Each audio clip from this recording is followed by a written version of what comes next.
We received the AMX several months ago. We disassembled all the parts, we hand stripped a lot of areas that are sensitive, and we sent it off to get sandblasted, all the underside, floors and engine bay and all that.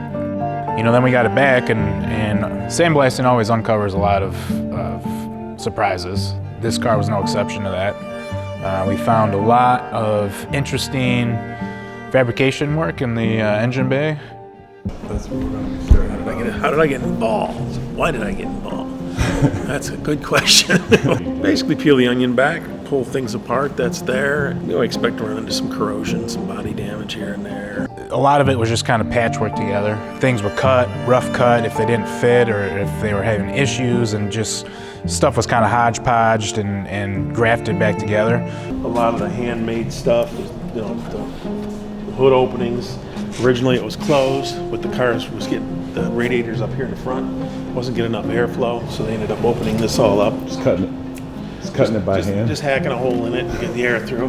But you know, that's what it was. It's a prototype car. Try it out and see what works and what don't work. So when you look inside there, in particular the frame rails, there is just not a lot of solid structure there. The way they were fabricated kind of seems almost like an afterthought. Like, okay, we have the exterior body here, and we have an engine that we want to use, and how are we going to form a frame and monocoque around it?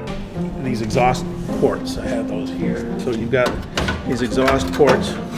Obviously they're out here right now, but eventually we're going to get the exhaust ports out here. And this was the design intent. This is what Dick Teague wanted. And some of these things, like anytime you do a styling exercise on a car, a lot of the stuff ends up falling off because it's just not feasible. And this was one of them. But we'll put it back on.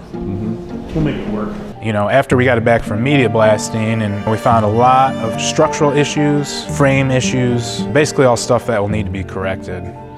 At that point, we decided it was a good time to go ahead and 3D scan the whole car. You got to scan it in a bunch of different sections and then put it all together after the fact. Okay. So this is the scanner, yeah. This guy right here.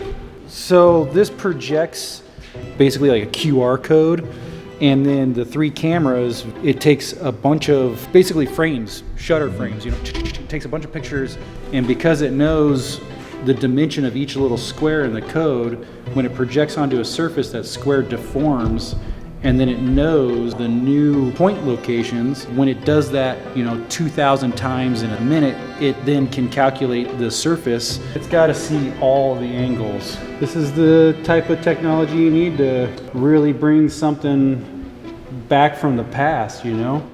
3D scanning allows us to kind of build everything in CAD, in the computer. A lot of benefits to that.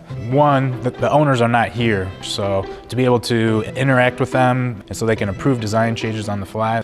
So for instance, you know, with a 3D scan of the entire car and the suspension and drivetrain components, we can basically mock everything up in CAD, re-engineer new frame rails to kind of meet the look of how it is right now, right? So the goal is to preserve the overall historic nature of this car, but also to make it a driving, functioning car, which currently it is not.